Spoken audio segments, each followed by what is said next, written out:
este tipo de construcciones también son un reflejo de las características fisiográficas del entorno.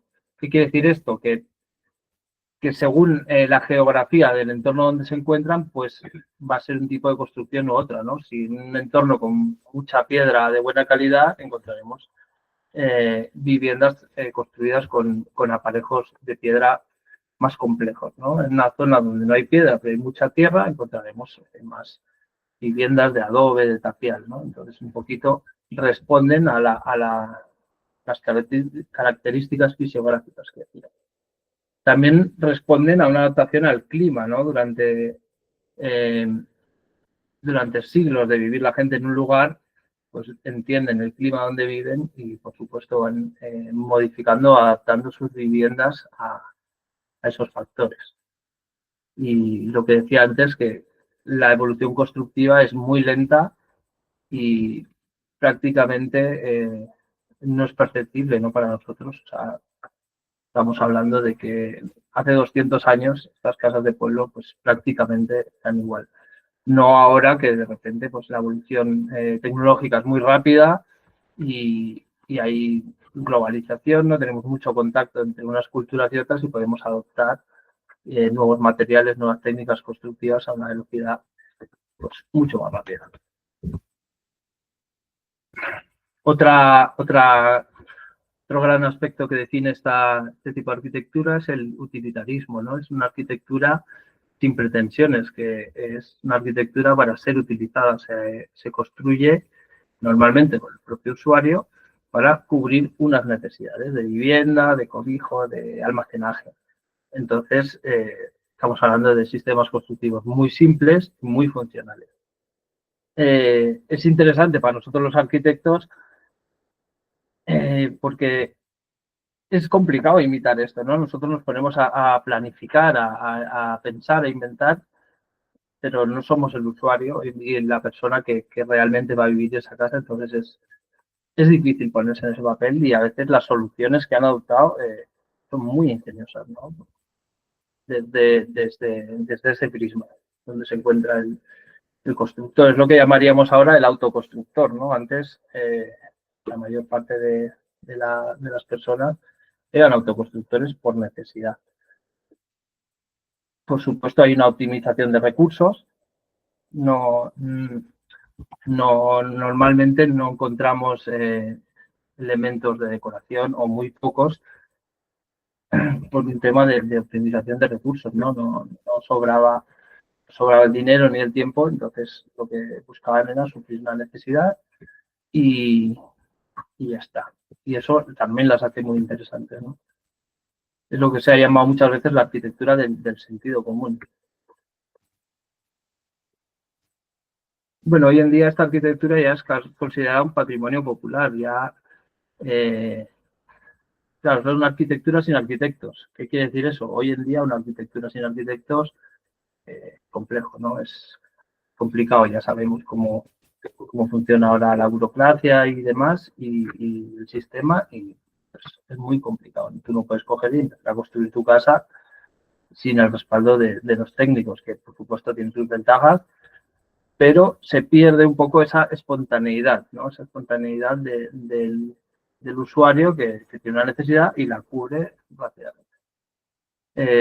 También son obras muy artesanales. La gente, o sea, cada detalle, cada madera, están trabajados de manera artesanal. Entonces, eso hoy en día es muy complicado de conseguir. Entonces, todo esto hace que sea un patrimonio que, por desgracia, está en desaparición y, bueno, pues un poco nuestra responsabilidad como el legado cultural es intentar mantenerla dentro de una lógica. Y para hacer un pequeño apunte, ¿no? Dentro de las intervenciones que podríamos encontrar, por un lado está lo que se conoce como restauración, que sería cuando vamos a buscar una máxima fidelidad con el estado original del edificio, con un objetivo de preservar su valor histórico. Entonces, esto, claro, para una vivienda normalmente no lo vamos a aplicar, a no ser que sea una casa museo, una fortificación, o sea, un palacio, algo que tenga tal valor cultural que haya que mantenerlo tal cual. ¿Qué nos pasa hoy en día cuando hablamos de rehabilitación? Que es lo más común dentro del ámbito de la vivienda. Lo que tenemos que hacer es adaptar estos edificios a los requerimientos actuales. Pues instalaciones, ¿no? Las viviendas vernaculares normalmente no tienen ni baño ni cocina, como los conocemos hoy en día. Todos los valores que manejamos ahora, eficiencia energética, aislamiento y, bueno, en general, mejorar el confort, ¿no? Y las condiciones de vida. Entonces, bueno, este es nuestro ámbito de aplicación y de lo que más vamos a hablar, ¿no? Al tratarse de edificios destinados a vivienda.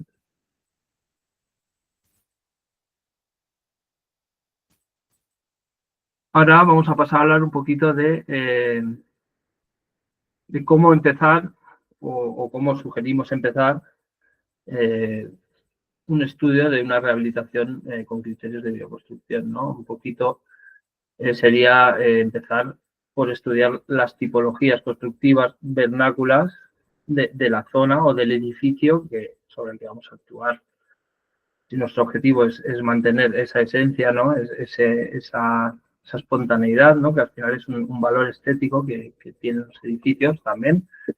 Entonces, pues bueno, tenemos que impregnarnos de eso, entender cómo llegaron a construirlo así y de dónde salen, ¿no? Todas esas soluciones y que a veces, como decíamos, son muy ingeniosas, ¿no? Y a nosotros como arquitectos pues nos llaman la atención y bueno, tenemos que un poco empaparnos de ellas para luego poder plasmar eso en el proyecto.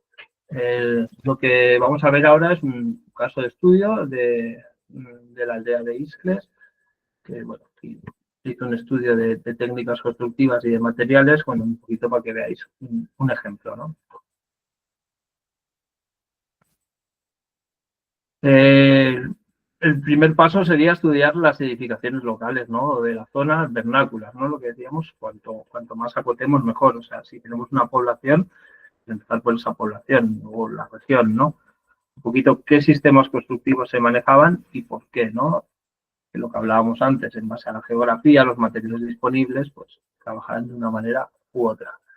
En el caso de esta aldea no teníamos, era una aldea que estaba en ruinas, entonces edificios de referencia había muy pocos, teníamos pues estas fotos que veis aquí, que una pintura y la otra es una foto, pero bueno, ya nos da ideas, ¿no? Nos podemos, ya vamos viendo mamposterías, vemos el tipo de cubiertas, las losas areniscas, las tejas cerámicas, tipo de huecos, tipo de estructura de la casa, ¿no? Y eso, junto con, en este caso, con el estudio de los edificios en ruinas que habían, pues nos lleva a ciertas conclusiones. Esto es una imagen del aspecto que tendría el pueblo, ¿no? Visto desde arriba, con sus áreas de cultivo. Aquí pues se marcaron también el tema de manantiales, minas, donde extraían la piedra para la construcción, qué zonas eran destinadas a cultivo, qué tipo de cultivo. Bueno, se hizo un estudio un poquito más amplio en ese sentido. La morfología del pueblo, ¿no? Aquí en lo alto de una colina. Bueno, cosas que nos van aportando datos, ¿no? ¿Por qué hicieron las casas ahí? ¿Con qué orientación? Luego empezamos a ver el tema de los materiales disponibles en la zona, ¿no? En el estudio de entorno y materiales disponibles. Empezamos con los materiales de origen mineral. Aquí tendríamos sobre todo pues, los pétreos y las tierras, ¿no? Vemos que aquí tenemos una línea naranja de un tipo de arcilla, tierra arcillosa, una línea roja de otro tipo de tierra arcillosa, y luego tenemos esta línea más oscura. No sé si se ve el cursor cuando... ¿Se ve el cursor? Sí, se ve, se ve. Okay. Sí. Vale. Esta línea que vemos aquí es un tipo de arenisca que está muy fragmentada y entonces aparece en forma de lajas. Esas lajas, pues en este caso, se aprovechaban para la ejecución de un tipo de cubierta, ¿no? Entonces, bueno, Vemos que esta zona, pues incluso se encuentran explotaciones donde se sacaba ese tipo de piedra. Esta otra línea, aquí más marroncita clara, es un tipo de arenisca que sale más en forma de bloques, como más, con menos fragmentada, menos estratificada, salen bloques más gruesos. Por eso no es casualidad que el pueblo esté justo encima de esa línea, porque pues buscaron un sitio que correspondiera con ciertas cualidades, ¿no? Una de ellas, que hubiera piedra cercana disponible. Entonces, bueno, ese es uno de los factores, ¿no? También. Luego vemos por aquí adelante, esto que está marcado como ladrillitos, esto es una línea de caliza, piedra caliza. Entonces, por aquí vemos que aparecen hornos de cal, ¿no? Entonces, aquí aprovechaban para cocinar cal. Luego Jaume nos hablará más de qué significa todo esto. Y pues construir las mamposterías, ¿no? O los revestimientos. Bueno, en este caso, sobre todo mamposterías. Porque vemos estas bolsitas blancas que son yesos que también están asociados a unos puntitos que hay por aquí, que son hornos también semejantes a los de la cal, donde pues cocinaban este yeso para todo el tema de los revestimientos. Y por último tendríamos aquí atrás esta zona con crucecitas y ahí hay un simbolito que no sé si se alcanzará a ver con una T. Las crucecitas son margas. Una marga es una arcilla con un alto contenido en calcio, la cual la hace bastante apta para la cocción, porque con menos temperatura se alcanza la dureza más pronto, digamos. Entonces, estas margas las utilizaban para fabricación de elementos cerámicos, es decir, tejas y baldosines. Bueno, aquí en resumen podemos ver un poco por qué construían las casas, de cómo veremos que las construyen, ¿no? Pues tenían este abanico de materiales, en este caso origen mineral. Los otros serían, bueno, aquí tenemos la columna sintética, donde se representa cada material en función de la dureza. Y bueno, las imágenes, ¿no? Aquí podemos ver lo que hablábamos de la arcilla roja, con las bolsas de yesos, las vetas de caliza, las vetas de arenisca muy fragmentada donde sacan las losas, las vetas de arenisca, estas dos serían en forma de bloques para la construcción, y el tema de las marcas, que en este caso son de color grisáceo. Materiales de origen vegetal, básicamente lo que utilizan aquí era madera, ¿no? En otros lugares donde hay más tradición de construcción con tierra, vemos, también podríamos incluir en este catálogo la paja, que estaría asociada al cultivo de cereal, que en esta zona, en este pueblo en concreto sería esta zona, y la caña, ¿no? Pero bueno, aquí no es ni zona de cañas ni zona de tradición de construcción con tierra, ¿no? En principio, se supone, pues aquí no llegaron los árabes, la cultura árabe no llegó hasta aquí arriba, entonces el tema de la construcción con tierra tampoco. Aquí vemos diferenciados distintos tipos de árboles, ¿no? Hay desde los quejigares, donde están los robles, encinares, alguna zona de pinar, bosque de ribera, donde predomina el chopo, y bueno, luego árboles de cultivo que no se usan tanto para la construcción, con alguna excepción. Aquí hemos hecho un pequeño análisis de, según el tipo de árbol, qué utilidad constructiva se le daba, ¿no? El roble, aquí predominantemente era el que se usaba para las vigas de cubierta o las correas. El arce no se usaba para la construcción, si bien tiene propiedades, porque los ejemplares que encontramos aquí no llegan a hacerse muy grandes. El boj lo encontramos de manera auxiliar en cubiertas también. Los enebros y las encinas son maderas muy duras y los encontramos en zonas donde requiere una durabilidad especial, ¿no? En general en zonas de carga o cargaderos o dinteles dentro de los muros de mampostería, donde es difícil posteriormente sustituir una pieza. Los chopos sí que se utilizaban mucho, no tanto para vivienda, más para construcciones auxiliares. La ventaja del chopo es que es una madera muy ligera, muy, en general, que se pueden obtener piezas muy largas, muy esbeltas y de una dureza aceptable. El único problema que tiene es la durabilidad y la exposición a la humedad, que no la soporta. Entonces, bueno, lo vemos en pajares o lugares donde se requieren grandes luces y son fáciles de sustituir, ¿no? Porque no llevan revestimientos, no llevan, o sea, está la madera desnuda y es fácil cambiar. El pino prácticamente no lo encontramos en la construcción tradicional porque estamos hablando de pinos de replantación, en este caso. Pero actualmente es un recurso que tenemos y que pues a valorar, ¿no? Luego hay otros como el nogal, el olmo, el fresno, que serían árboles cultivados, maderables, que bueno, esos quedaban más bien reducidos a lo que es mobiliario. Ahora ya pasando un poquito a sistemas y técnicas constructivas, el procesado de los materiales, ¿no? Como os he contado un poquito antes, esas piedras calizas o esas piedras de yeso, según el caso, en algunos casos las utilizaban para construir directamente, como las piedras en forma de bloques, pero con otras piedras, en especial las calizas, el carbonato cálcico, requerían cocinarlo para utilizarlo como mortero. Como mortero en el caso de las cales y como revestimiento en el caso de los yesos. ¿Cómo lo hacían esto? En este caso, agujeros en la tierra, bastante simple, construían un horno con las propias piedras que iban a cocinar, no este sería el agujero desnudo, se construyen unos canales de quemado, un horno, se rellena con la piedra a cocinar, los mismos canales están construidos con el mismo tipo de piedras y luego se incinera. Según el tipo de piedra, más o menos días. De manera tradicional decían el yeso 2-3 días y la cal hasta una semana.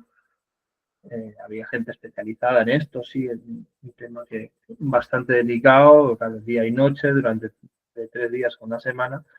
Bueno, hoy en día ya nos contará Jaume que lo tienen un poquito más estandarizado y controlado, pero el principio es el mismo, ¿no? Es a partir de una piedra obtener un aglutinante natural que va a tener unas propiedades u otras según el tipo de piedra que usemos, ¿no? Al final, todos son derivados del calcio, tenemos el carbonato cálcico, que es la piedra caliza.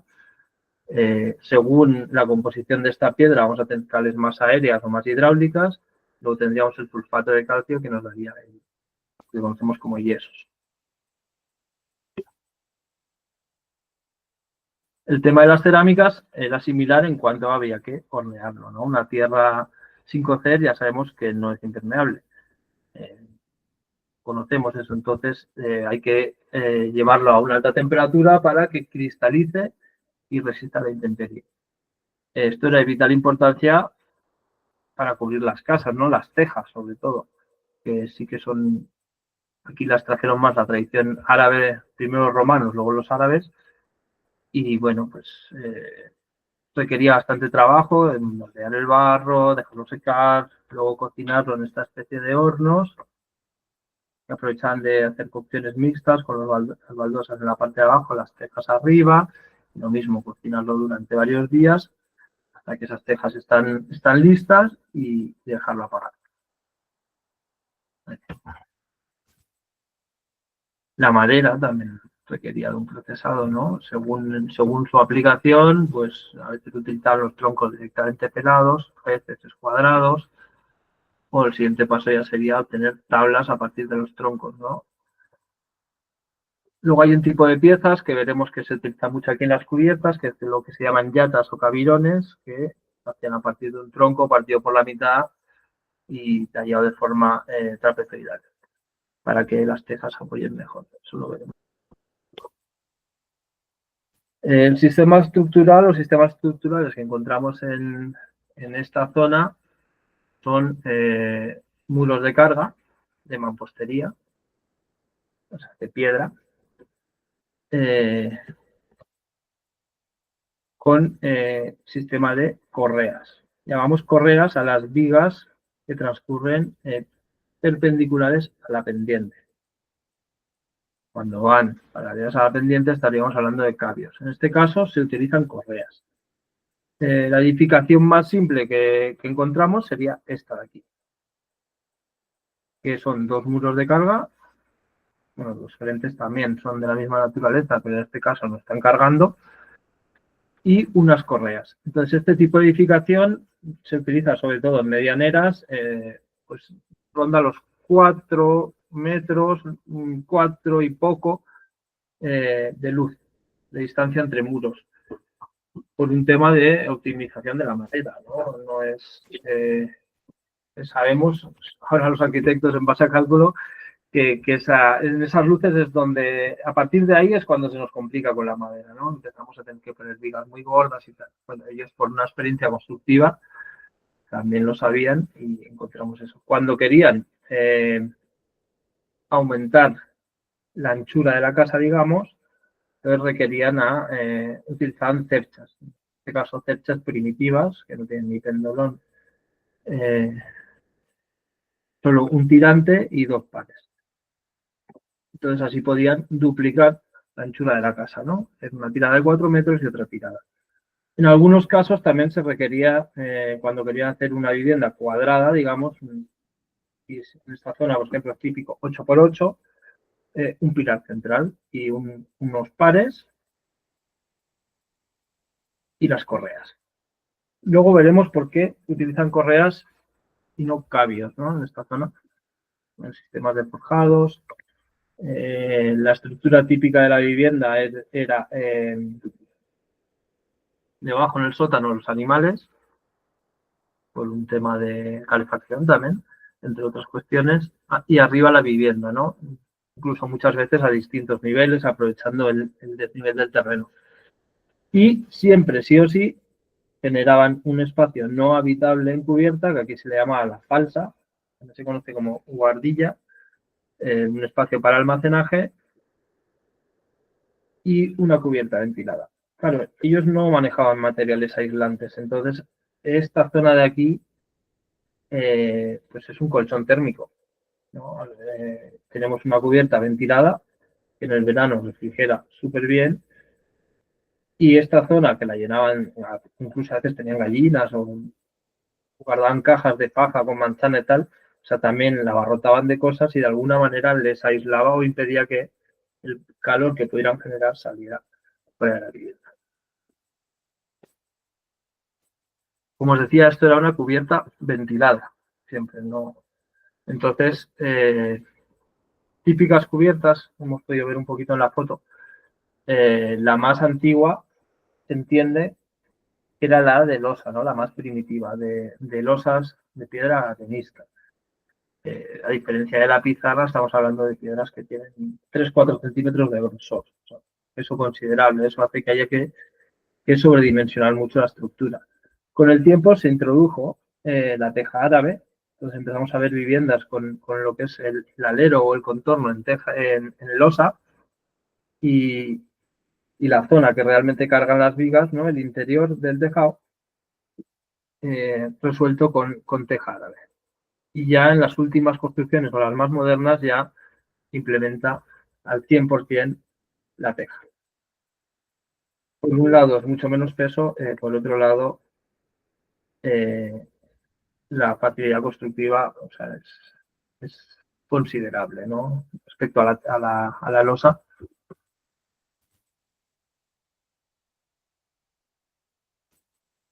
Sistemas constructivos. Bueno, hemos empezado hablando de los muros de carga.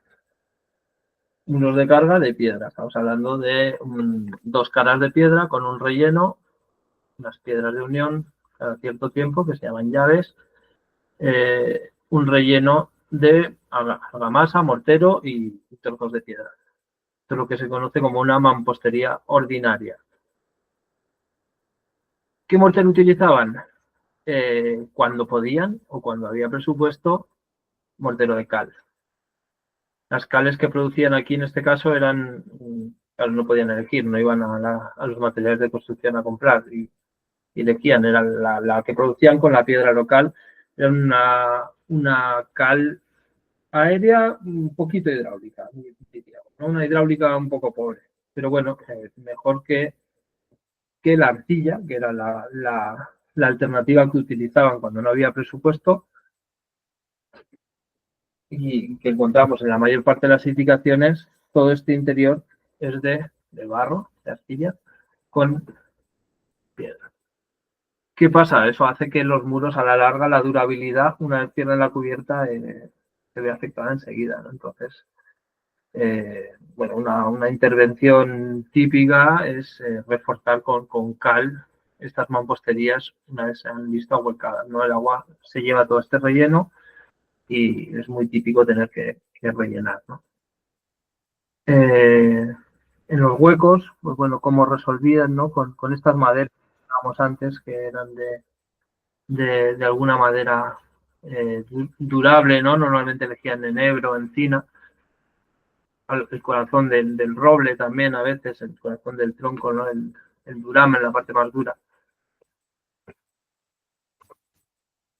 Maneras de resolver los huecos, tanto estéticamente, ¿no? Como constructivamente. Los arcos, en combinación con estas maderas de cargadero. Claro, estas maderas tienen que ser buenas. No puedes poner aquí un, un, un trozo de pino o un trozo de chopo. Cuando te dé un problema, pues solucionar la patología va a ser muy costoso. Entonces, bueno, eso tenemos que tener en cuenta cuando nos toque sustituir esas maderas, no poner un trozo de pino, nosotros tampoco. El tema de las bisagras. Como os digo, esto es mucha documentación para impregnarnos un poco del espíritu de cómo construyeron esto y luego adaptarlo y tomar nuestras decisiones, ¿no? En base a eso.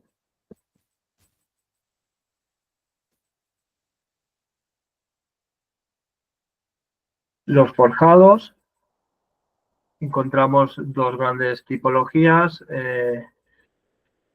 o bien revoltón de yeso entre troncos, o bien cañizo con mortero por encima, generalmente mortero de yeso. Y pavimento de yeso es muy típico cuando encontramos este suelo. Antes os he dicho que aquí no había cañas, pero resulta que el cañizo sí lo importaban.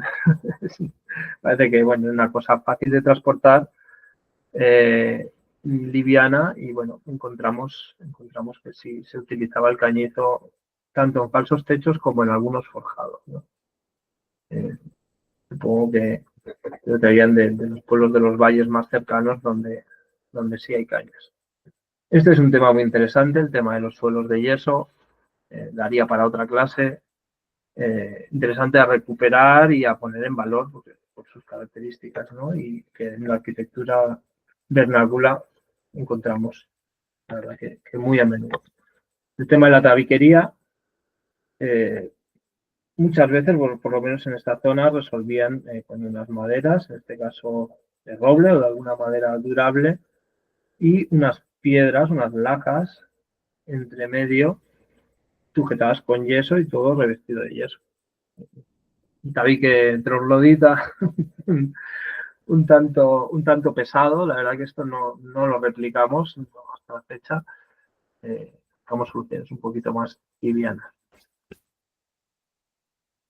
Pasando a las cubiertas, lo que hablábamos, las cubiertas de losas o de lajas, areniscas, ¿no? La verdad que son muy bonitas, ¿no? Que dan este aspecto orgánico a las construcciones, ¿no? Son como unas escamas, tienen una manera de colocarse, ¿no? Se empieza con las losas grandes que generan el alero, que se llama, estas se llaman cuchillos, que son las que rompen las juntas entre las losas grandes. Las grandes se llaman leras y de ahí ya va la construcción de todas estas escamas, bastante compleja. De hecho, queda muy poca gente que desarrolle todavía esta técnica.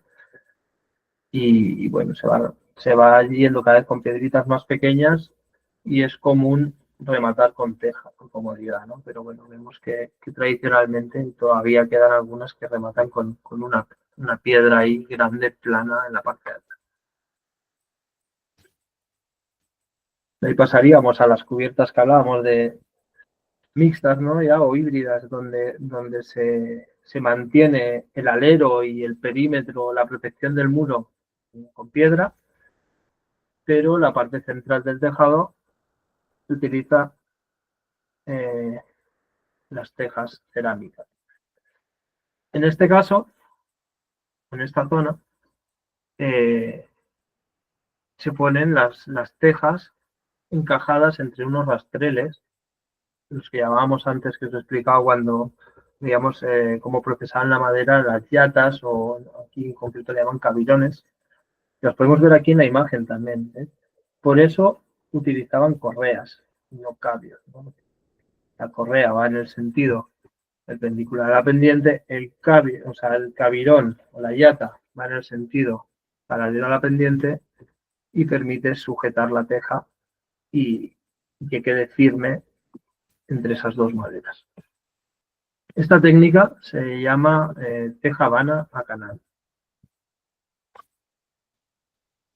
Y luego ya tendríamos la cubierta construida 100% con tejas, ¿no? Aquí vemos la teja vana a canal como se ve desde abajo. La verdad que es bastante bonito, pero cero aislado. O sea, por eso hacían un falso techo, una habitación no habitable y demás, ¿no? La verdad que como práctico el sistema es muy práctico, permite un mantenimiento bastante cómodo, incluso sin subir al tejado, ¿no? Desde abajo puedes ir acomodando las distintas piezas fácilmente, encuñando, viendo si se ha roto una, incluso cambiar alguna pieza. ¿Qué pasa? Que hoy en día queremos aprovechar al 100% de la edificación, ¿no? Y nos encanta evitar las guardillas. Entonces, es difícil implementar esta técnica en vivienda. Si la hemos implementado, la seguimos implementando en porches, en lugares no habitables, ¿no? Anexos, leñeros, demás, ¿no? Garajes. Es interesante, la verdad que permite, sobre todo para el verano, o sea, el flujo de aire de una cubierta es increíble. Lleva un mensaje. Como vemos aquí sujetaban las tejas con piedras para que no volaran. Eso, bueno, tradicionalmente pues es el recurso que encontraron. Nosotros, la verdad que, claro, no es muy cómodo ni muy fácil de justificar, entonces, bueno, llegamos a otras soluciones. El alero, en este caso, está conformado por unos planetes, que son estas maderas que salen aquí, ¿no? Una tabla y la teja sobresaliente. Y eso genera pues, un alero suficiente para proteger el muro. En este caso, en esta zona, no se llegaron a implementar los aleros de doble teja o teja ladrillo, que vemos en otras zonas, o incluso con cañizo. En algunas ocasiones, ¿no? Podría ser una madera aquí, un cañizo y la teja apoyada ahí. En este caso, no, en esta zona no encontramos esas soluciones.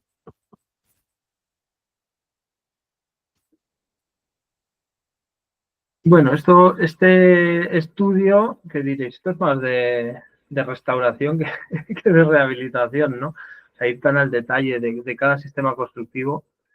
Yo creo que lo bueno es que nos ayuda a entender, ¿no? A entender por qué construyeron así, con qué recursos y a qué soluciones tecnológicas llegaron, ¿no? Y a partir de ahí nosotros adaptar, adecuar a las nuevas necesidades, ¿no? Entonces, bueno, dentro de la rehabilitación con criterios de bioconstrucción, el primer paso que vamos a hacer es una intervención, primero un diagnóstico, por supuesto, una intervención sobre las patologías utilizando materiales preferiblemente del entorno y naturales, ¿no? Biocompatibles, que decimos ahora. Y adecuar el edificio al nuevo uso, manteniendo pues esa esencia o esa identidad constructiva que tenía, ¿no? Si queremos mantener un patrimonio, pero queremos seguir habitando esas casas, pues bueno, tenemos que buscar ahí un equilibrio manteniendo esa esencia. Este es un ejemplo de un proyecto. En este caso no era vivienda, eran pajares antiguamente, pero bueno, se adaptó para vivienda. Pues veis aquí, por ejemplo, este era un pajar, ¿no? Arriba era abierto antiguamente, entonces, bueno, pues buscaron elementos más ligeros, se mantuvo el pilar de piedra, elementos más ligeros de madera, la cristalera, un poquito manteniendo esa esencia que tenía el proyecto, ¿no? Con el lugar, la edificación original. Y si vemos, pues bueno, sigue manteniendo ese carácter tradicional vernáculo. Pues bueno, es una vivienda pues, confortable, aislada. En este caso se recuperaron las tejas de la cubierta, se recuperaron las tejas antiguas. Lo que hacemos en muchas ocasiones o cuando es posible es recuperar tejas antiguas, utilizarlas como cobija y poner tejas de canal nuevas que son más duraderas y nos dan mayor garantía.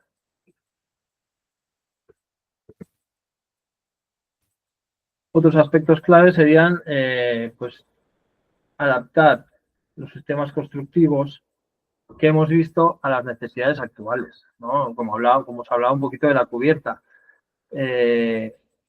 Una cubierta de teja habana ventilada para una vivienda hoy en día pues no nos funciona, pero tenemos que buscar la manera de aprovechar ese o de ¿cómo decirlo?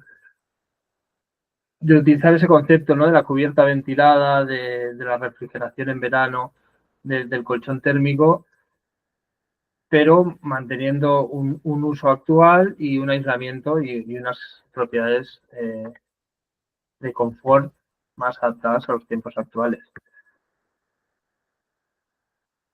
Y con las técnicas constructivas también.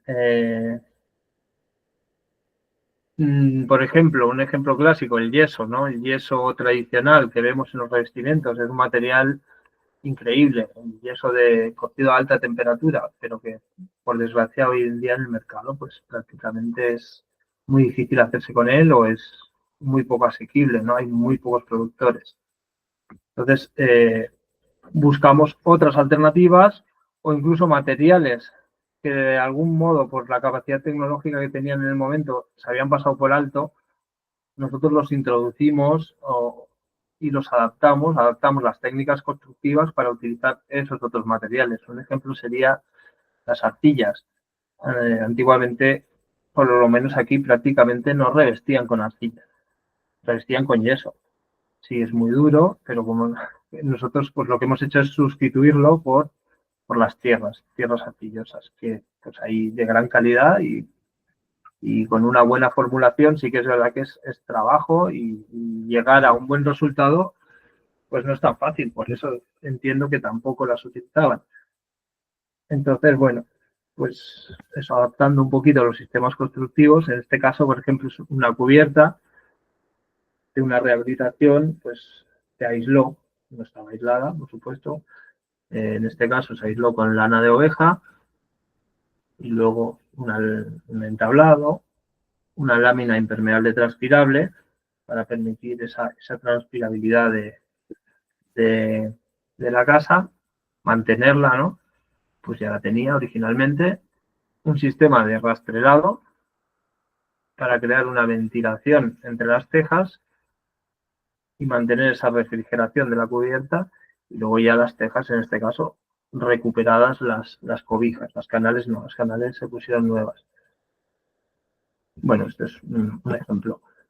El alero, pues, se mantuvo, ¿no? En esencia, se mantuvo el sistema que veíamos de canetes, entablado y las tejas volando, pero si vemos el sistema constructivo en realidad no es el que había. O sea, nosotros hemos adaptado un sistema constructivo para que nos dé un resultado similar, pero bueno, es otro. O el tema de las tierras, los adobes, ¿no? Nos pasa mucho en rehabilitación. Conocemos los beneficios de la tierra como material de construcción, pero nos cuesta encontrar, como en este caso, no era una obra de adobe, y pues, ¿quién vende adobes hoy en día? No era fácil, se pudieron recuperar unos pocos, pero no había suficiente adobes para acabar la casa. Entonces, bueno, se hicieron este tipo de entramado, esa técnica que hoy en día se conoce más popularmente como quincha, y se rellenó con tierra arcillosa y fibra. En esencia, obtuvimos un resultado similar a estas paredes originales de adobe. O sea, el material, el comportamiento de esa pared va a ser muy similar a este, ¿no? En cuanto a inercia térmica, almacenamiento, incluso con una mejora en cuanto al aislamiento. Y bueno, pues hemos implementado otra técnica, ¿no? Para conseguir un resultado parecido. Tema de los revestimientos, hablábamos, ¿no? Los yesos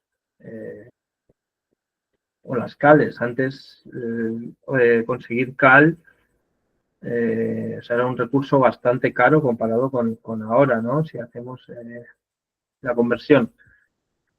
Entonces, o sea, ahora la cal es un material asequible.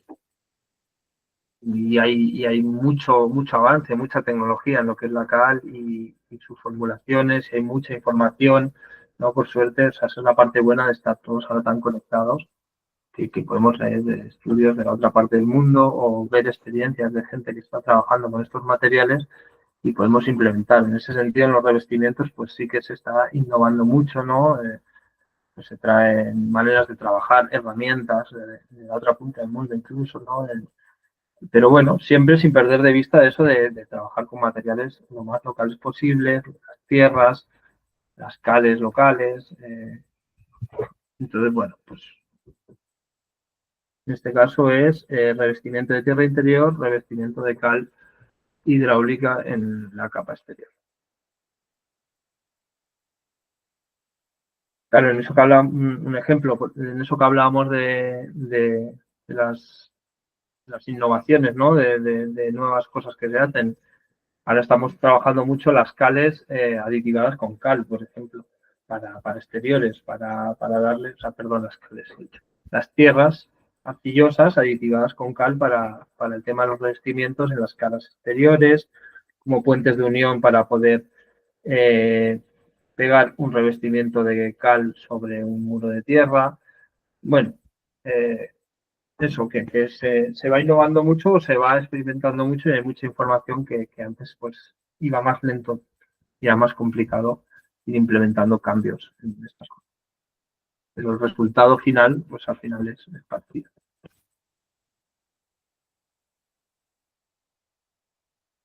Y lo que ya hemos hablado un poquito, pues adecuar los edificios a los criterios de confort y eficiencia energética. Eso es uno de los retos, de los grandes retos, ¿no? De la rehabilitación hoy en día. Y junto con todas esas instalaciones que queremos tener ahora, ¿no? Pues integrarlas adecuadamente y que no destrocen por completo el edificio.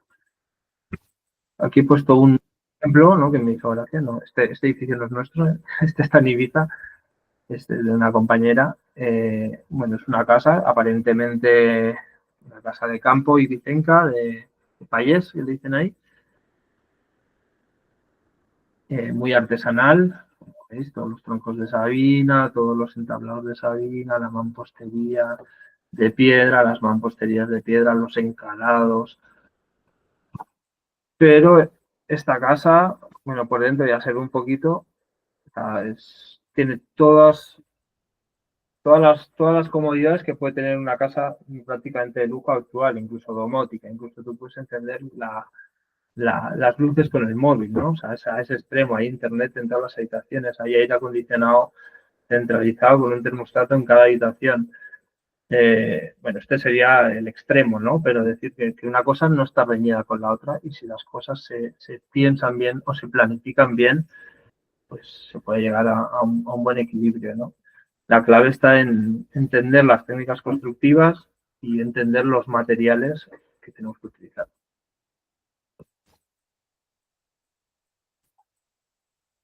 Bueno, y este año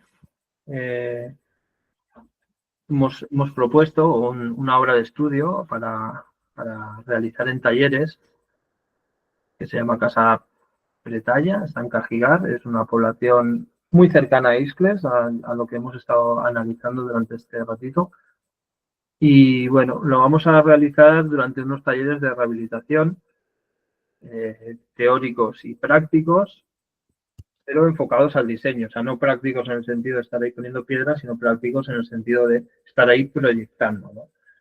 Entonces, bueno, este va a ser el próximo edificio como caso de estudio. Veis que la tipología es parecida a lo que veíamos, en este caso sea una casa entre medianeras, 2 muros de carga, correas, teja cerámica, mampostería de piedra, pero bueno, pues hay patologías que tenemos que analizar, hay sistemas constructivos que podemos optimizar, que tenemos que mejorar, tenemos que ver cómo resolvemos todo el tema de la eficiencia energética y bueno, pues esto es lo que vamos a trabajar durante esta primavera en el Instituto Iscles, junto con nuestro estudio de arquitectura que se llama Guasi Arquitectura. Y bueno, pues una fotito, la verdad que la casa está para rehabilitar y para reconstruir también un poquito más de belleza. Pero bueno, nos deja ver, o sea, lo bonito de una casa así, tan destruida, es que nos deja ver al desnudo todo el sistema constructivo, ¿no? Podemos ver todos los detallitos ahí. Entonces, bueno, pues empieza por un análisis de patologías, haremos un diagnóstico general de la vivienda, levantamiento de planos, analizamos los sistemas constructivos, podéis ver aquí la teja Habana, y aquí que están tan juntitas las maderas es porque habrá piedra, hay losas, ¿no? Cuando vemos madera tan junta, generalmente es porque hay losas. Entonces, bueno, se analizarán todos estos sistemas constructivos, buscaremos soluciones tipo a las patologías que podamos encontrar, analizar bien los materiales que se han utilizado y ya empezar con las propuestas de intervención.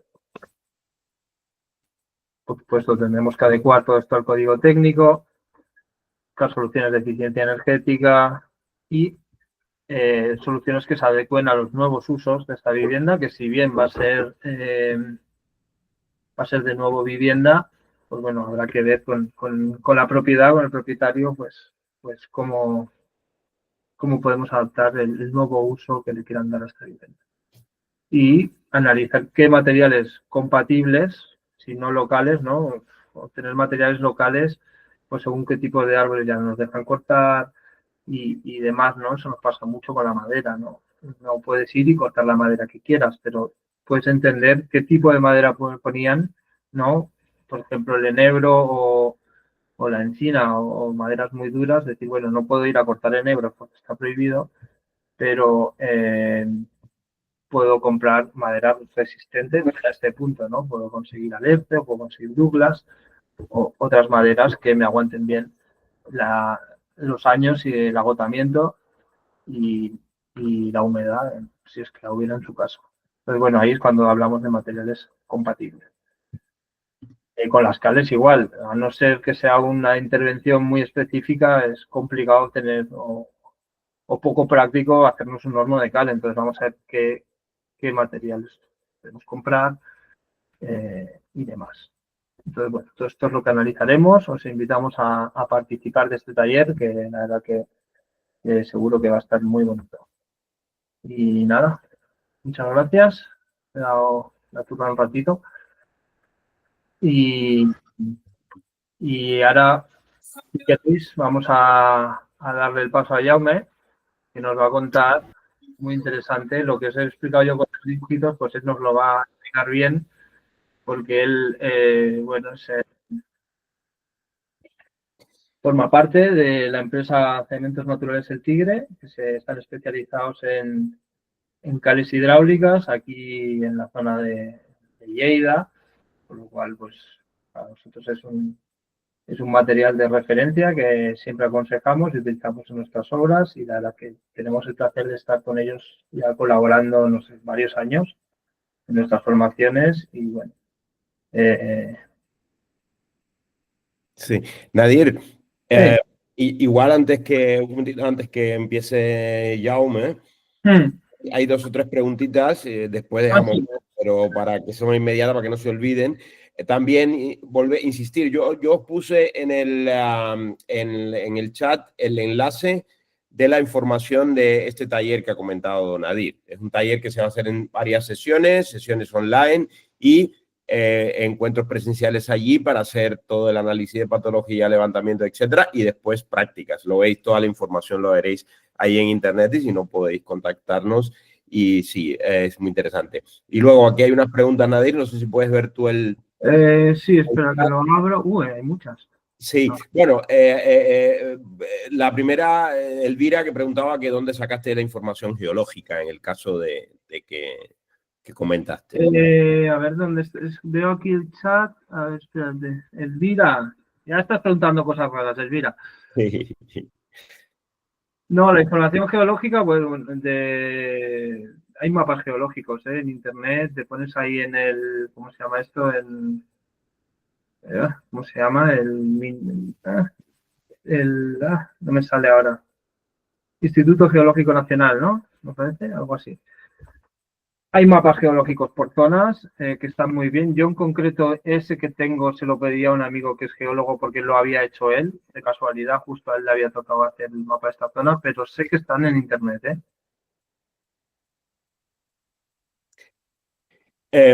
Luego preguntaban por en el ejemplo que pusiste que se puso lana de oveja como aislante.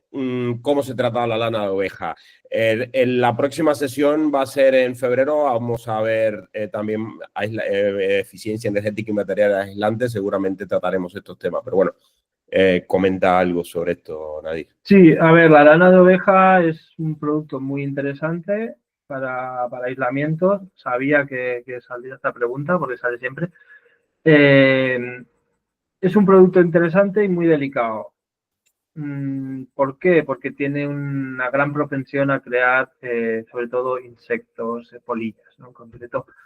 Y bueno, el olor también podría ser otro aspecto negativo.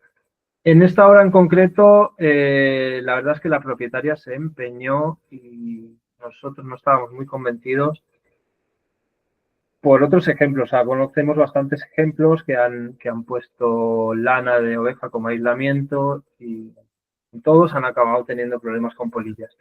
Entonces, bueno, la propietaria decidió bajo su cuenta y riesgo poner ese material aislante. Hasta la fecha no le han salido polillas. Que tampoco, a ver, es una plaga que dura 1 o 2 años y después desaparece, pero bueno, no es agradable. Entonces, ¿con qué trataron la lana de oveja? Con sales de bórax. Es lo que no sabemos, que no es un insecticida muy, o sea que como a nivel insecticida prácticamente no tiene efecto, sino más bien es un ignifugante, pero bueno, es como esas cosas casi culturales, ¿no? Diríamos ya, o sea, como todo el mundo lo ha hecho así, pues todo el mundo sigue haciéndolo así. Y bueno, estos casos anteriores que os comentaba de las polillas también habían estado tratados con sales de bórax. Parece que no termina de ser efectivo. Hay marcas, por ejemplo, RMT Insulation, que ya están ofreciendo productos en base de lana de oveja muy interesantes, tratados en este caso con aceites esenciales y tal, bueno, están garantizados por un fabricante, entonces, bueno, nos dejan más tranquilos. Estarán ellos presentando en la próxima clase abierta de eficiencia energética, estarán los chicos de RMT y nos contarán sobre este y otros productos de aislamiento. Creo que Iris quería comentar algo sobre el tema.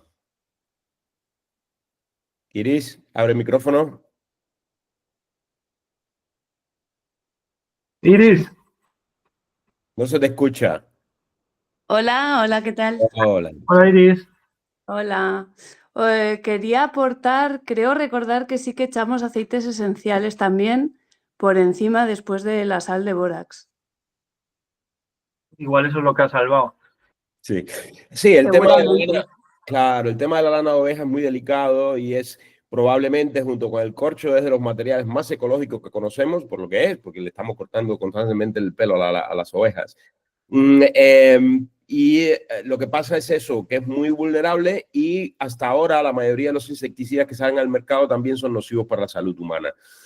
Porque los insecticidas naturales, tipo el aceite de neem, etcétera, también se degradan. Entonces, si ponemos un aceite de neem que va a estar resistiendo durante 2 meses, después, ¿qué hacemos con la cubierta, no? Y es bastante problemático. Entonces, bueno, hay que ser cuidadoso. si lo vamos a trabajar nosotros, tiene que ser lavada en frío para dejar la lulina natural, etcétera, y todo eso es complicado y, como decía Nadir, casi todas las experiencias que se conocen terminan entre polillas y ratones, bastante complicado. Pero bueno, vale la pena. Es una lástima porque es un ahora mismo es un desecho de la ganadería, ¿eh? O sea, la están regalando si no te pagan porque te la lleves prácticamente, ¿eh? Sí. Bueno, otra pregunta que tenemos, a ver. Que si en vez de haber hecho el muro de quincha no se podía haber hecho de adobe in situ, pregunta Aida. Sí, por supuesto, se podía haber hecho, o sea, sí, pero el trabajo es significativamente menor en un tramado que en una fabricación de ladrillos de adobe, ¿no? Y quizás ahí sería más aislante también, ¿no? También, además de que ganamos aislamiento, que en ese caso, como el resto era envolvente, era de adobe, tampoco era el tema más crucial, pero ni estaba la infraestructura para hacer adobes, ¿no? Que necesitas un foso grande, necesitas un terreno plano al lado, ojalá de piedra o de hormigón para que los adobes queden bien. O sea, necesitas toda una infraestructura porque estamos hablando de cientos de ladrillos, no hacer 4 ladrillitos. Entonces, bueno, la quincha, la verdad que es una técnica que funciona bastante bien y en ese caso pues se optó por eso. Y bueno, los materiales es el mismo componente, paja y tierra. O sea, sí, es otra manera de ponerlo. ¿Una pregunta más? Jaume, y después si acaso si quedan preguntas seguimos comentando, pero vamos a darle paso a Jaume. Venga, Jaume, todo tuyo. No sé si él va a presentar. ¿Me oís ahora? ¿Me oís? Dejo de presentar, sí. Sí, te oímos. Vale, perfecto. Pues nada, dar las gracias a Nadir por la invitación. Bueno, no me he preparado una presentación como la de Nadir, pero bueno, os presentaré algún documento informativo que sirve de guía de cómo aplicar nuestras cales hidráulicas naturales para que veáis un poco el proceso de fabricación y qué es lo que hacemos en nuestra empresa, ¿vale? Así, a ver si tengo que para presentar, a ver si lo veis un momento, ¿eh?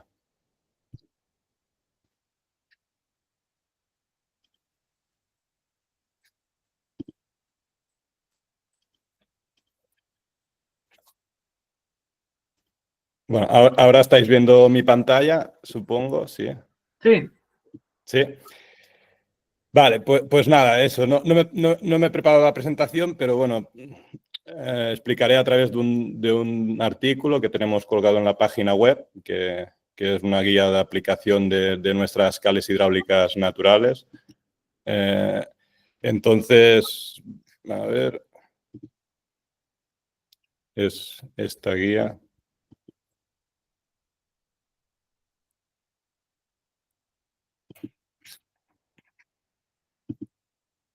A ver si lo podemos hacer más grande esto. Ahí. No sé, a ver. Bueno. Vale. Bueno, es un gusto estar aquí. Y entonces, bueno, nosotros es una empresa familiar, ¿vale? Que viene de tres, bueno, somos la cuarta generación ya, yo y mi hermano, que al final, bueno, la estamos regentando tanto mis padres como yo y mi hermano la empresa. Y bueno, nos dedicamos desde el año 1945, que fue el tío de mi abuelo, el que empezó, el que continuó ya la producción de una fábrica en funcionamiento que estamos utilizando también hoy en día esos hornos, ¿no? Que empezaron a fabricar a finales de 1890 o así. Entonces, este año pues estamos celebrando ya el 80 aniversario, ¿no? Desde que tenemos la empresa, ¿no? Y fabricamos productos, tanto cales hidráulicas naturales como cementos naturales rápidos. Y bueno, y entonces explicar un poco, ¿no? Lo que es una cal hidráulica natural NaHL. Bueno, al final Nadir nos ha introducido también los ligantes, ¿no?, que tradicionalmente se habían utilizado, que son, por ejemplo, el yeso o la cal aérea, y luego también, bueno, serían dos ligantes distintos a lo que es la cal hidráulica natural. Digamos que la cal hidráulica natural proviene de una piedra caliza arcillosa que tiene un contenido en carbonato cálcico de más o menos el 70% y un contenido en arcilla o sílice de aproximadamente el 15%, ¿no? Esta piedra, digamos, se cuece en hornos tradicionales verticales que llegan a una temperatura de unos 900, 1000 grados aproximadamente para formar, ¿no? Entonces se liga la cal con la arcilla formando silicatos de cálcico que digamos que son los responsables, ¿no?, de obtener un producto con tantas ventajas como explicaremos luego, ¿de acuerdo?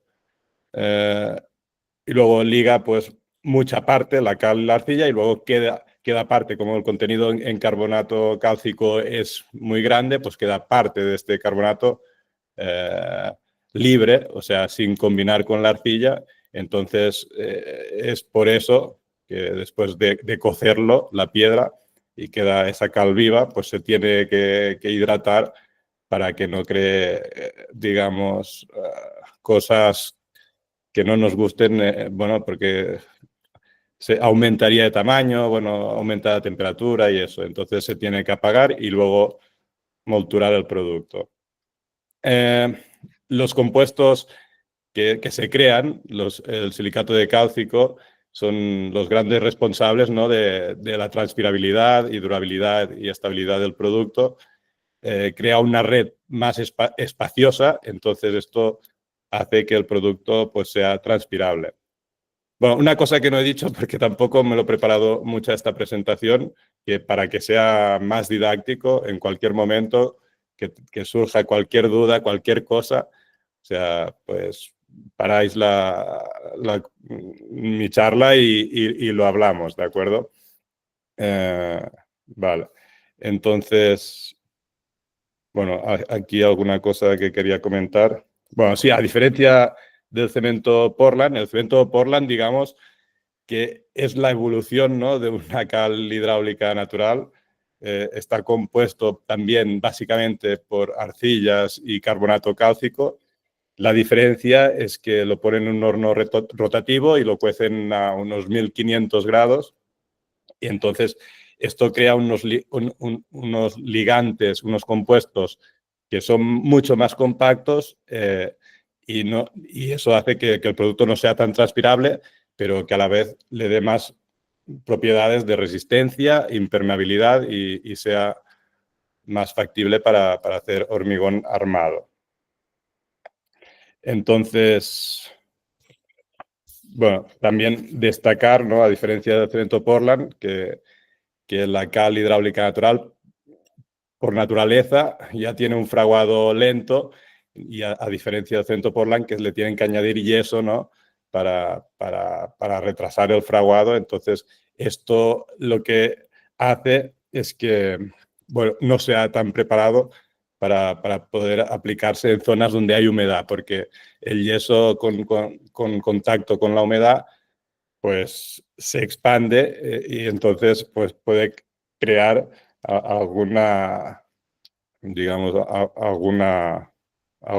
alguna reacción indeseada, tipo que aumente de tamaño, entonces se caiga el revestimiento y así. Entonces es por eso que es más recomendable un mortero de cal hidráulica natural que un mortero de cemento Portland para las zonas donde hay humedad, ¿no?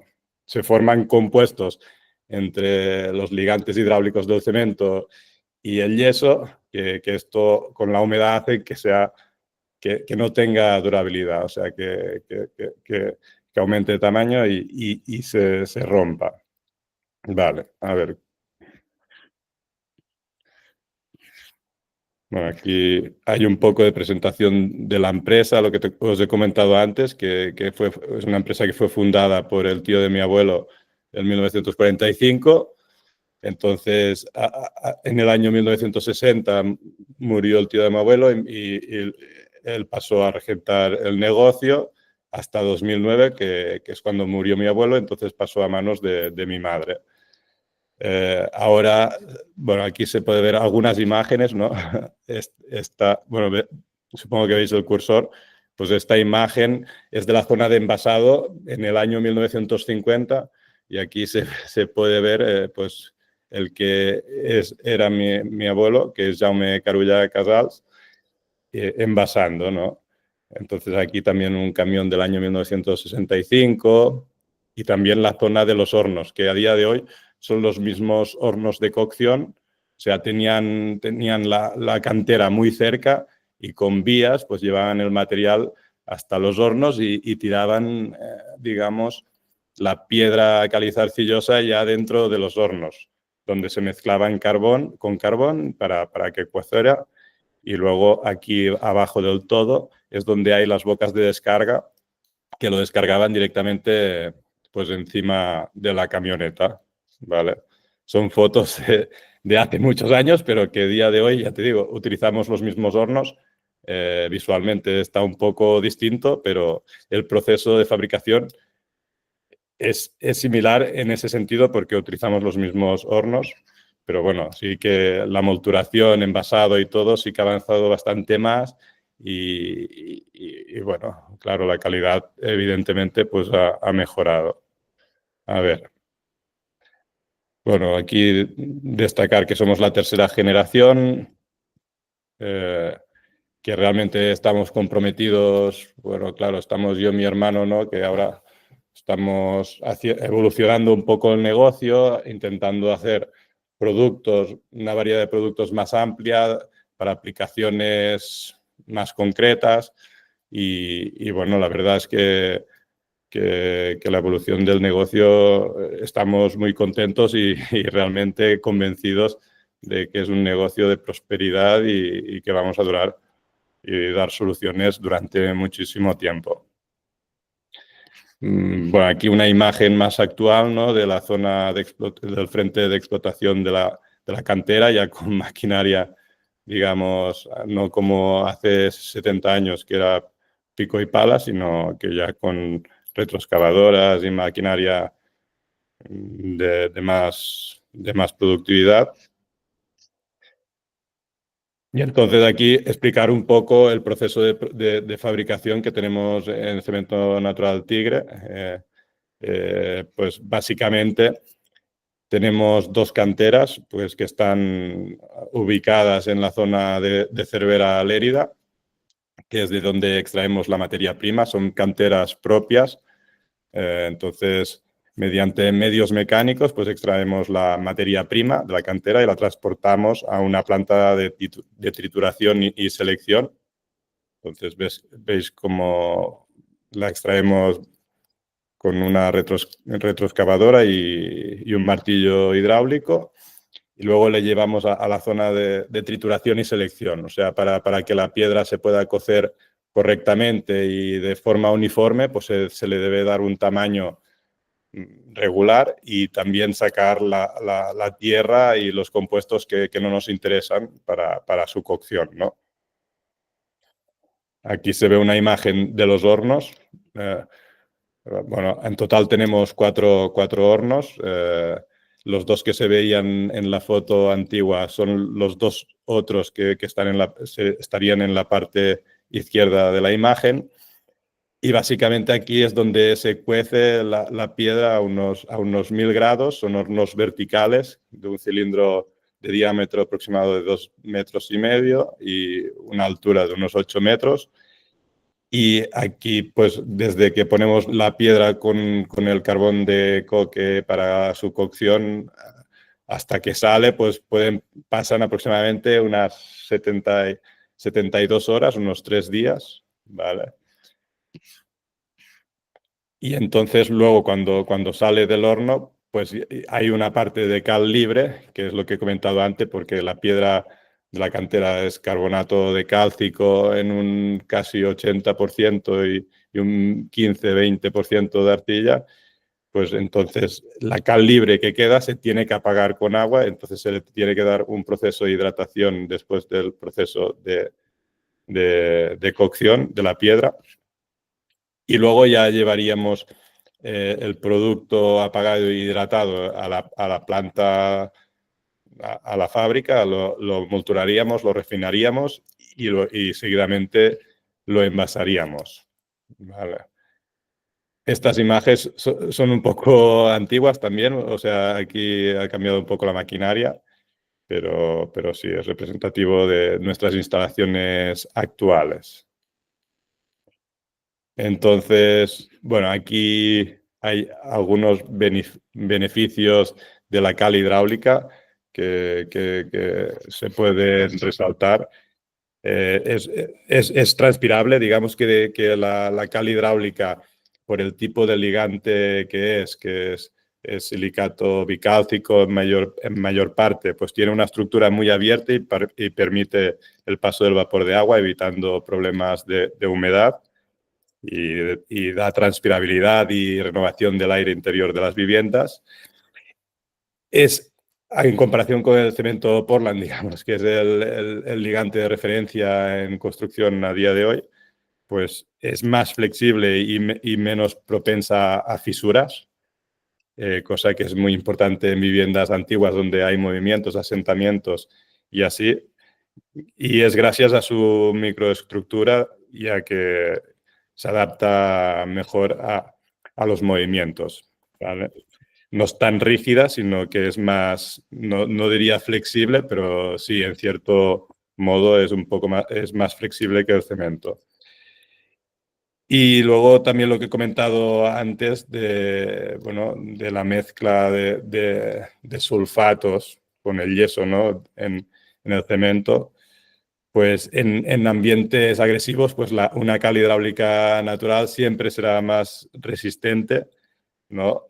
Ya que no tiene expansión por sulfatos. O sea, se forma un compuesto en el cemento a causa de la mezcla del yeso, que se llama etringita, y esta etringita, o sea, con contacto directo con el agua, pues se expande y hace que el mortero confeccionado con ese cemento pues tenga menor durabilidad, ¿no? Y en zonas de humedad pues que no sea una solución tan aconsejable como hacerlo con cal hidráulica natural. Vale. Luego alguna otra cosa que quería decir, a ver.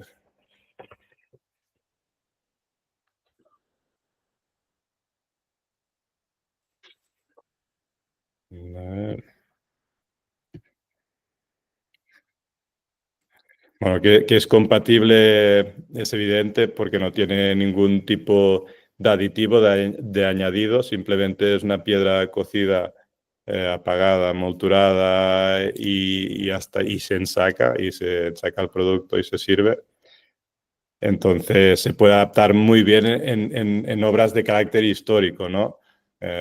Porque son materiales de la misma naturaleza, materiales más porosos, más flexibles, ¿no? Que permiten adaptarse a los pequeños movimientos que presente la vivienda. Bueno, ¿y qué más? No sé, a ver. No sé, Nadir, yo más o menos, si tenéis alguna duda o cualquier cosa, os la puedo resolver, no sé, lo que vosotros veáis, pero más o menos hasta aquí es lo que quería exponer. No sé si queréis hacer algún inciso o algún comentario. Sí, muchas gracias, Jaume. Yo creo que le damos la palabra a los participantes, a ver que tienes bastante público, sobre todo interesado en estas cosas que seguramente tienen sus dudas, porque siempre está el debate de la calidad hidráulica, la cal aérea, todas estas cosas. Entonces, creo que habrá preguntas, ¿no? Sí, hay preguntas por ahí. Yo creo que, bueno, hacer un recalcar una información que ha dado ya Jaume, ¿no? Pero que creo que es lo que hace que para nosotros la cal hidráulica sea el ligante de referencia cuando estamos en ambientes complicados o agresivos, ¿no? Expuestos a la humedad o queremos altas resistencias. En bioconstrucción prácticamente para nosotros la cal es el sustituto del cemento Portland, ¿no? O sea, el cemento Portland no lo utilizamos por un tema de salud, por un tema de ecología también, ¿no? Esas altas temperaturas que muchas veces incluso generan elementos radiactivos, ¿no? O sea, entonces optamos por las cales hidráulicas como ligantes de alta dureza y las utilizamos tanto para pegar ladrillos, si es que tenemos que utilizar, como para revestimientos que vayan a estar expuestos a la humedad o que requieran una dureza extra. Entonces, es muy interesante, ¿no? Y aspectos claves sería esa flexibilidad que hemos hablado y esa transpirabilidad, ¿no? O sea, es la manera de no generar que nuestra casa sea una jaula, como se veía ahí en la imagen última que has puesto, Jaume, ¿no? De aire viciado, ¿no? Permitir que el aire salga del interior al exterior de nuestra vivienda libremente, pues eso lo conseguimos mediante materiales transpirables. En ese sentido, pues las cales nos favorecen también. Y si quieres pasamos a las preguntas. Sí. A Sí, ver, sí. Rafaela. Sí. ¿Lo lees tú, Alejandro? Sí, bueno. Dice que ya vi personal técnico que trabaja con la cal que indican su uso incluso en construcción convencional, de ladrillo cerámico, por ejemplo. Sin embargo, ¿tiene sentido su uso incluso en estos tipos de cerramientos, ya que no respiran? A ver. ¿Qué es la de Rafaela? Sí. Bueno, a ver, digamos que la cal hidráulica natural se puede utilizar como ligante para cualquier mortero de albañilería. O sea, al final tiene resistencia suficiente como para hacer cerramientos, para hacer revestimientos, incluso para paredes de carga con métodos de construcción de antaño.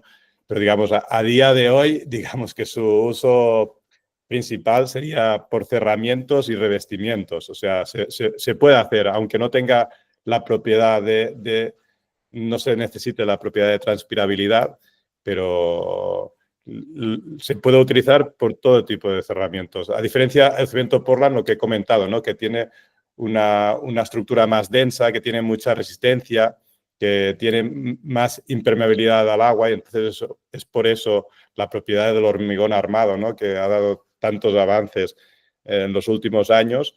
Pues claro, yo el cemento lo relacionaría más con una estructura armada, con el hormigón armado. Es perfecto el hormigón y que uno de los compuestos principales es el cemento Portland.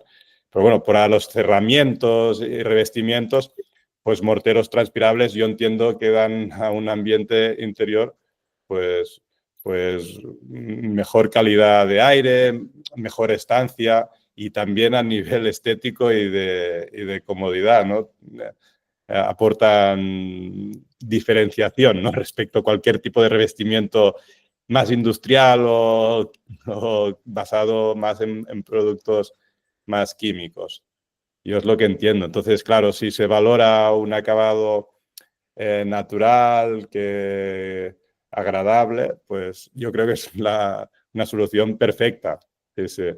Y ya te digo, la diferencia, bueno, lo que comentaba, bueno, el de Ocambuba, que perdona, no me acuerdo de Alejandro, sí, de la diferencia entre las cales aéreas y las cales hidráulicas.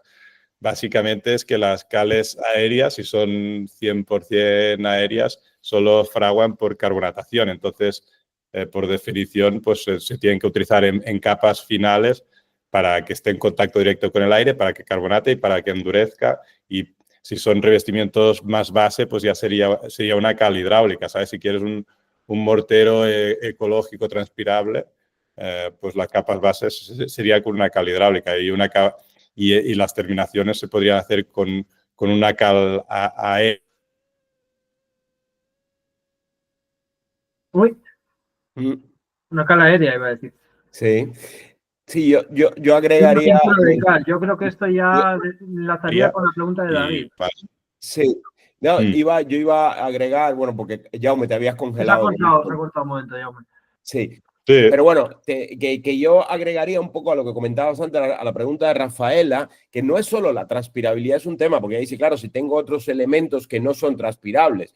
Bueno, por una parte, sí, los ladrillos cerámicos, el ladrillo como tal, sí tiene cierta transpirabilidad, pero no se trata solo de eso. También la salud en general. Es un material, al ser natural, una piedra calcinada que no tiene todos estos aditivos que tiene un cemento.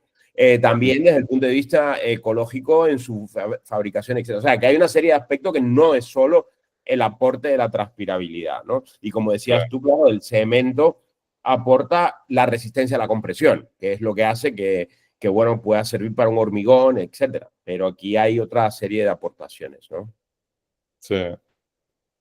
Sí, bueno, para las viviendas, bueno, la presentación que ha hecho Nadir y este tipo de construcción, yo creo que la cal hidráulica natural es la que encaja seguro en la restauración de muros, de mampostería, de revestimientos. Yo creo que es lo que encaja más. Incluso me atrevería a decir que lo que ha dicho de la zona alrededor de Isques, me parece que estaba describiendo, ¿no? Pues esas margas y todo eso, que eso eran como cales hidráulicas, cales margosas, o sea, que eran cales que daban pues esto, cierta resistencia y servían para levantar muros y que se estabilizaran en pocos días y podían avanzar en la obra. Entonces, claro, evidentemente, si se utilizaban ligantes de este tipo, lo mejor es seguir utilizándolos en su rehabilitación. Pero bueno, esto, claro que hay, bueno, tenemos la suerte, que, bueno, no es para que sea mi empresa, pero que evidentemente tenemos la suerte de que estamos nosotros y que realmente antes había muchísimos. O sea, aquí en Cataluña, solo en Cataluña, mi abuelo me comentaba que en los años 60 había 70 empresas como la nuestra. O sea, claro, con la llegada del cemento Portland, pues se fueron evidentemente reduciendo mucho las ventas y al final lo que se valoraba era solo la resistencia y evidentemente se fabricaba a gran escala y el precio era más competitivo, más resistencia, todas eran ventajas. O sea, si fueron cerrando este tipo de empresas, al final es porque la gente dejó de utilizar estos productos. Evidentemente, ahora sí que se valoran y se vuelven a utilizar, pero claro, o sea, sí, es de... Bueno, ahora sí, porque claro, no sé, sea como vosotros que lo estáis difundiendo y así, pero 15 años atrás no era así. No, 15 años atrás ir a comprar cales era una aventura. Sí. Yo recuerdo, era muy difícil encontrar un almacén de construcción. O sea, en ese sentido creo que estamos avanzando. Hay una concienciación a utilizar cada vez más la cal cuando toca, por lo menos, ¿no? Y sus ventajas, ¿no? Dentro de la bioconstrucción, sobre todo creo que empezó con la rehabilitación, ¿no? O fue donde igual nunca se terminó de perder, pero como tú dices, prácticamente el mundo de las cales en un momento desapareció, ¿no? Por la vorágine del cemento Portland. Total. Y vemos mucha aplicación de cemento Portland en la arquitectura vernácula mal aplicada, con patologías, con desprendimientos de piedra, porque el cemento Portland también ataca cierto tipo de piedras. Es un material, en sí es demasiado duro, es demasiado, incluso hace ataque químico a algunas piedras calizas, ¿no? Entonces hay que tener cuidado, hay que saber qué material tenemos que utilizar en cada circunstancia, ¿no? Claro, hubo un momento en la enfermedad del cemento que lo vemos todos lados, ¿no? Entonces, bueno, ahora nos toca a nosotros subsanar eso, como podemos. David pregunta que si puede pintarse la cal hidráulica natural y con qué pinturas. Bueno, sí. Sí, bueno, normalmente, claro, lo que aconsejamos es pinturas al silicato, que son pinturas, digamos, transpirables, que no crean una lámina impermeable encima, sino que dejan transpirar y se integran con el revestimiento de cal. O pinturas de cal, ¿no? Y pinturas de cal también, sí. Entonces, Claro, entonces el tema de las de pinturas de cal es encontrar a alguien que te dé confianza y utilizar esa marca, porque también es un mundo que a veces te puede haber algún pequeño engaño. No sé, la verdad. Tampoco quiero decir nada en contra ni a favor de nadie, ¿eh? No, sí, sí. No, está bien, sí, hay que saber con qué trabajamos. Claro, sí, sí. Pero sí, una pintura de cal o incluso una capa de cal aérea, ¿no? Como decíamos que también... Sí, a ver, sí, o también, a ver, soluciones que también sirven, o sea, si te sirve la tonalidad de la cal y te gusta, claro que al final el mortero de cal, la tonalidad final te la da tanto la cal como el árido que añadas, pero si tienes una tonalidad bonita y así también se puede proteger, o sea, a día de hoy hay productos técnicos que protegen el revestimiento y sirven como acabado, ¿sabes? O sea, también es una solución que funciona, sí, sí.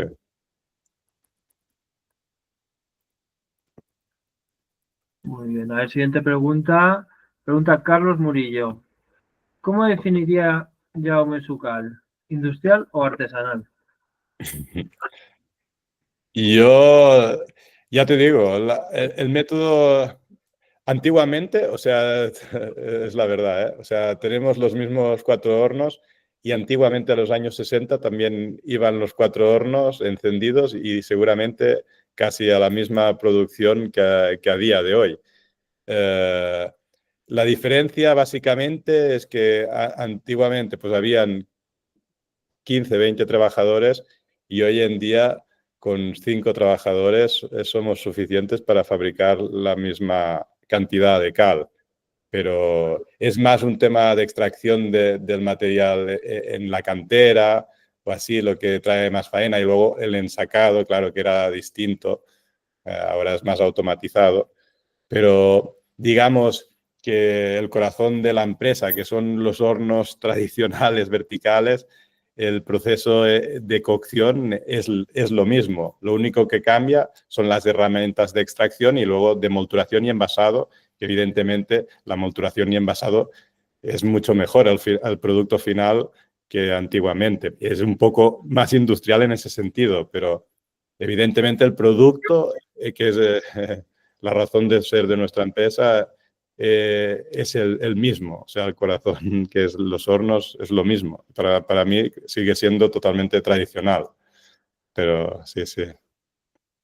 Claro, aquí habría que definir cuál es el límite entre artesanal e industrial, ¿no? O sea, para la época de tu abuelo sería industrial, para la época que nos encontramos ahora, pues igual sería artesanal, ¿no? O sea, han cambiado mucho las cosas. Que no me hace miedo tampoco decir que según vamos evolucionando, que estamos haciendo inversiones de nuevas instalaciones y así, lo queremos industrializar y hacerlo que tenga viabilidad. O sea, al final, industrializar, no sé, yo creo que es poner herramientas para que luego eso tenga más viabilidad. O sea, hacerlo muy, muy artesanal a veces yo creo que es peligroso. O sea, cuando nosotros o nuestra empresa hemos sentido que éramos más débiles es cuando las cosas eran más manuales o requerían más de nuestro esfuerzo, ¿no? No sé, yo creo que no me hace miedo decir que vamos a industrializarlo. Si podemos, sí. Lo vamos a luchar para que sí, así sea. Bueno, Rafael, así lo que comentábamos antes, sí, Alberto. Bueno, Alberto comenta que si hay artículos científicos que expliquen las desventajas del uso del cemento por los encerramientos de tierra o en general en obras con materiales naturales y rehabilitaciones. Yo creo que sí. Yo creo que bastantes. Sí, mucha información, Alberto. Métete en el mundo y vas a ver. De hecho, perdona, te dejo, Jaume, pero repetir una cosita porque el año pasado tuvimos uno de los trabajos finales de nuestro máster, precisamente versaban sobre este tema. En el mundo de la restauración, hace más de 50 años que ya existen acuerdos y material claro de los problemas que tiene el cemento en la construcción y en la restauración es tabú restaurar con cemento. Sin embargo, en la construcción convencional no se habla de eso claro, porque es un negocio. Es muy curioso cómo las normativas locales permiten rehabilitar viviendas antiguas con cemento, mientras que en restauración se sabe que no se puede. O sea, que el fundamento técnico y físico es el mismo, sin embargo, el lobby hace que unas cosas sí y otras cosas no.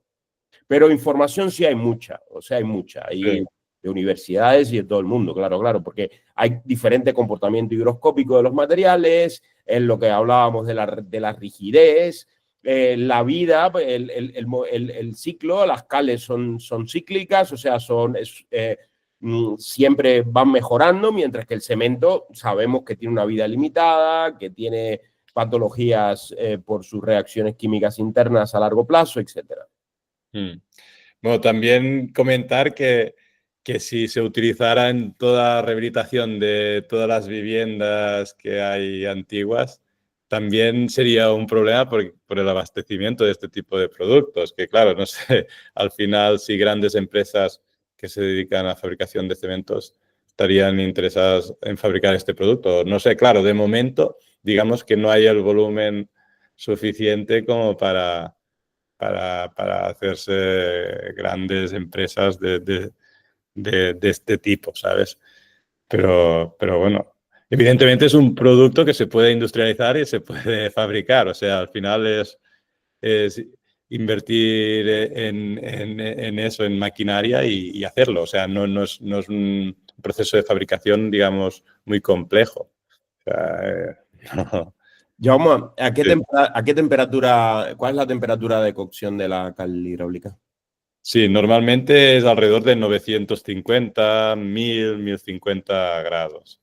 Sí, sí. O sea, la piedra cuando sale del horno, o sea, simplemente tú la ves como que se ha cocido, pero está entera y ha perdido todo el agua, que casi es el 80% del peso del agua. Y, o sea, no está fundida, o sea, y esto se produce a fundirse, se empieza a fundir alrededor de 1150, 1200, se empieza a fundir el material, ¿sabes? Entonces aquí sí que ya formarías el compuesto principal del cemento Portland, que es silicato tricálcico, y ya las prestaciones las prestaciones del producto variarían. O sea, casi con nuestra piedra, digamos, fundiéndola, podrías hacer como un semi-Portland, ¿sabes? O sea, fundiendo el material, o sea, a altas temperaturas. Pero digamos que el concepto de horno vertical y así es para la cocción, no para la fusión del material, sino para la cocción. O sea, para la fusión son los hornos tipo Trommel, tipo los que fabrican cemento, que son horizontales, entonces la lava pues va bajando poco a poco, pero se funde el material, ¿sabes? El proceso de cocción, el sistema cambia por completo, ¿sabes? Sí, sí. Y también el tiempo de cocción y todo, ¿sabes? Es una cocción más lenta el proceso de cocción de nuestra cal hidráulica que respecto a un cemento Portland, que lo meten allí a altísimas temperaturas, se funde y ya está, y se forma el clinker y luego ya lo almacenan, que se enfríe y todo. O sea, es un proceso mucho más ágil y mucho más escalable que nuestro proceso, ¿sabes? En ese sentido. Entonces, pero bueno, sí, sí. Y Jaume, ¿qué combustible utilizáis? Es carbón de coque de petróleo. O sea, esto en refinerías normalmente son residuos que se crean en refinerías. O sea, Vale. no se extraen no salen del petróleo normalmente. Son residuos de refinerías. Sí, sí. Vale, Sí, vale. sí. Pero tiene, claro, un poder calorífico alto. Bueno, al final es con lo que se cuece. Las cales aéreas se cuecen con esto. El cemento Portland también se cuece mayoritariamente con este combustible también. O sea, es el combustible, digamos, más económico y eficiente que existe para cocer. sea que sí, es lo más rentable y lo más eficiente. O sea, salirse de aquí es peligroso. O sea, lo que comentabas tú, por ejemplo, tipo con leña. O sea, nosotros en nuestra cantera también con alguna universidad también hemos hecho algún estudio y algún horno y lo hemos quemado de yeso. Y es fácil, realmente con leña se cuece, o sea, en 4 o 5 horas, o sea, lo que está alrededor de la llama directa, eso se cuece y funciona, o sea, porque lo hemos probado hace un par de años y realmente funciona. Con nuestra piedra eso no pasaría, o sea, se tiene que llegar a temperaturas más elevadas, o sea, con leña difícil. Yo creo que, claro, no se sabe muy bien tampoco, pero realmente las cales hidráulicas son una evolución de lo que es la cal aérea. Primero era el yeso, se utilizaba más porque era más fácil de cocer, y la cal aérea en principio también es un poco más fácil. Pero yo tengo dudas también entre cocer una piedra caliza 100% y nuestra piedra arcillosa, calcárea. O sea, pero yo creo que realmente cuando se industrializó, llegó la cal hidráulica en todas zonas, en muchas zonas de Europa, había muchas fábricas como la nuestra, pues fue por la llegada de los trenes, por el tren de vapor y porque había carbón. O sea, yo creo que era a principios de 1800 y así, hasta 1950. Allí es donde, o 1930, y es donde, digamos, este tipo de empresa como la nuestra desapareció. Y continuó el tema de la cal aérea, porque tiene muchas más aplicaciones industriales que no el cemento, bueno, que la cal hidráulica natural. Básicamente eso, pero había muchas empresas. O sea, hay estudios a nivel europeo con ubicaciones de distintas empresas que fabricaban cementos naturales, cales hidráulicas, y había muchísimos en Europa. Sí, sí. Volviendo a las preguntas, nos hemos saltado una de Jorge Pardo que pregunta cómo se comportaría una cal hidráulica natural en ambientes marinos.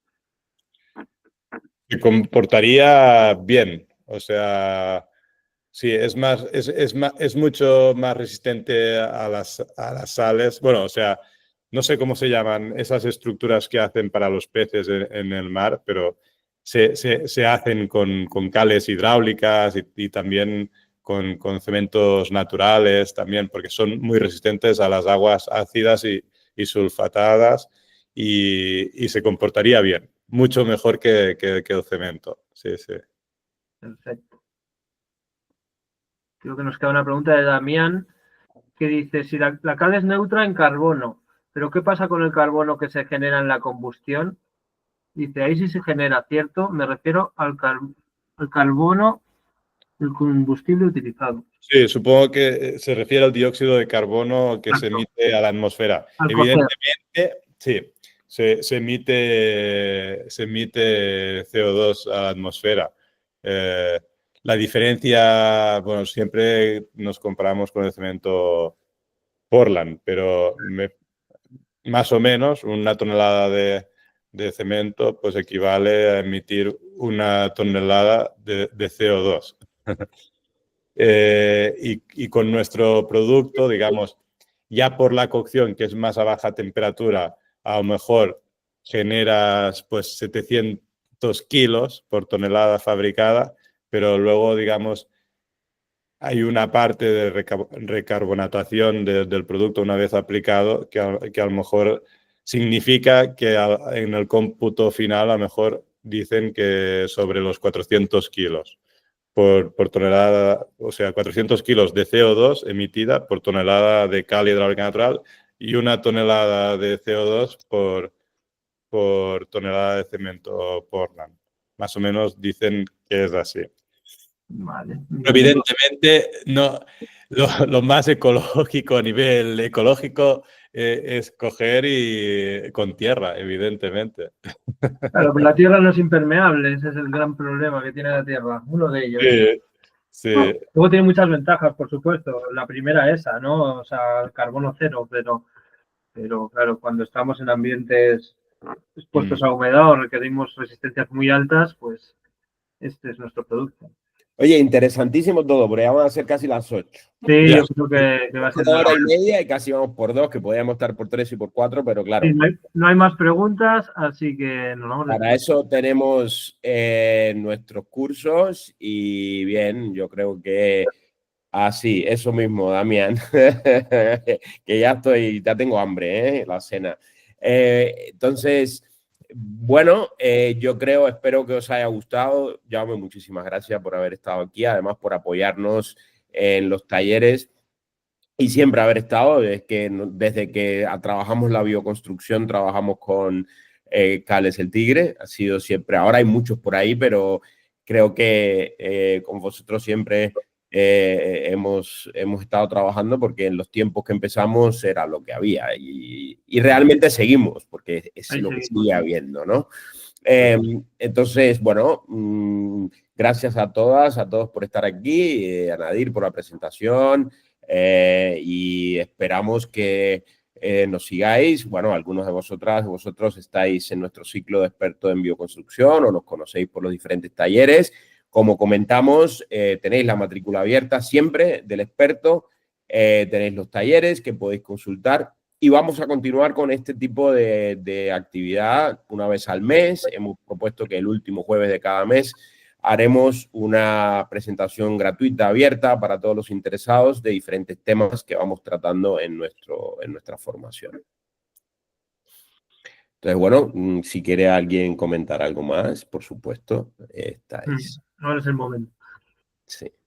Bueno, yo simplemente dar las gracias por dar visibilidad a nuestra empresa y nada, que espero que vaya el curso muy bien y que se aprenda muchísimo. Gracias, Jaume. Bueno, gracias a todos por estar aquí y nos vemos el mes que viene en la próxima clase abierta. pues bien, pues nada, buenas noches y buen fin de semana.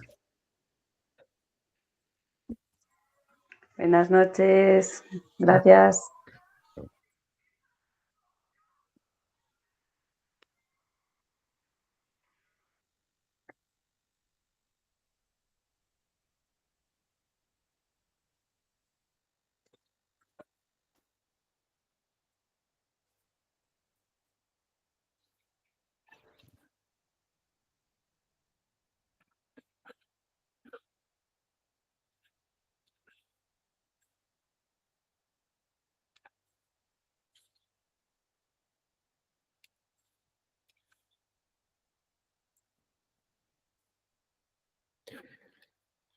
Rubén. Creo que Rubén se fue a hacer la cena y dejó el ordenador. No, que estoy hablando con el Jorge. Lo dejó puesto. Ahora te llamo. ¿Qué pasa, chicos? Muy bien, Llegamos a 50 personas casi, Ha estado todo guapo. Sí, muy bien, muy bien. Bueno, claro, después hay gente porque, claro, ya... Bueno, la gente iba a lo que iba. La que ha empezado también, pues han dicho adiós. Sí, me van a vender cala aquí y me voy. Pero sí, bien, bien. No, además, claro. Pero genial, genial, muy bien, muy bien, muy bien, muy bien. No se te escucha, Nadir. Micrófono. Digo que a ver si se apunta ahora gente al curso. Ha ido bien, ¿no? ¿O qué? Sí, sí, muy... Me he liado en algún momento, digo, ¿qué iba a decir yo? No, Está de puta madre. Y la presentación muy guapa. Muy guapa, muy bien, muy bien. Sí, sí, sí, sí, muy bien. Pues guay. Sí. Esto lo has grabado, ¿no? Para los del experto y tal. Entonces... Ay, estoy grabando todavía, espera. Ah, bueno, bien, bien. Pero chicos,